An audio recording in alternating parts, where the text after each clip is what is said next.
If you thought Dracula was scary, meet the OG blood-soaked legend, Elizabeth Báthory, the 16th century Hungarian noblewoman whose name is practically a horror movie in itself.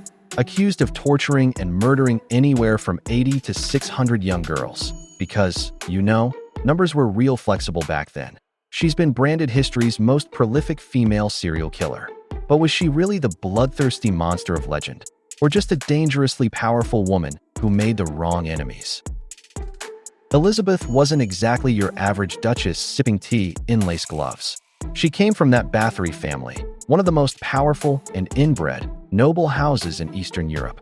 Her childhood, a mix of privilege, power, and rumored seizures that had people whispering about a curse. By 11, she was engaged. By 15, she was married off to Ferenc Nadasdy, a battle-hardened noble with a love for war and a dark sense of humor, because he allegedly taught his young wife some creative torture techniques. And by creative, we mean absolutely deranged, if the rumors are true. According to legend, Ferenc wasn't just a war-hardened soldier. He was a guy who enjoyed making people suffer. He supposedly gifted Elizabeth a set of torture tools as a wedding present. Seriously, forget diamonds. Get your wife an Iron Maiden. And one of his favorite tricks was coating servants in honey and leaving them outside to be devoured by insects. Romantic, right? And when he wasn't home, well, that's when things really escalated. Fast forward to widowhood, and suddenly Elizabeth is running the whole estate, controlling lands, money, and way more power than 16th century men were comfortable with.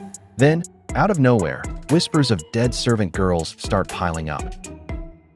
And the accusations? Oh, they got wild. People claimed she burned girls with hot irons, stabbed them with needles, bit chunks of flesh from their faces, forced them to stand naked in snow, and doused them with water until they froze solid. And everyone's favorite myth, bathed in their blood to stay young.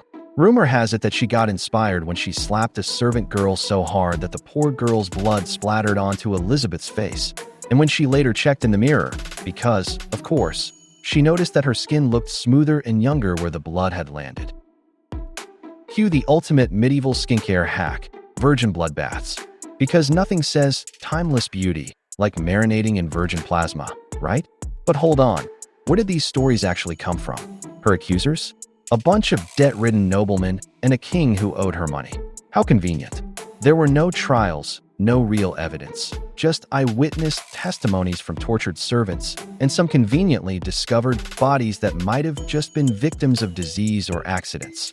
Because let's be real, medieval hygiene wasn't exactly top-notch. Here's where it gets real shady. Elizabeth wasn't just rich, she was loaded. And guess who owed her a ton of money? King Matthias II.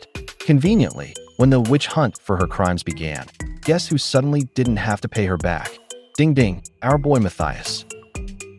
No trial, no real evidence, just a dramatic palace raid.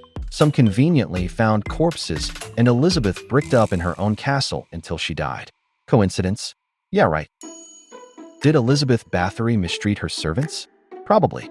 Did she invent torture Pinterest? Maybe. But was she a full-blown blood-sucking murderer? That's a lot less certain.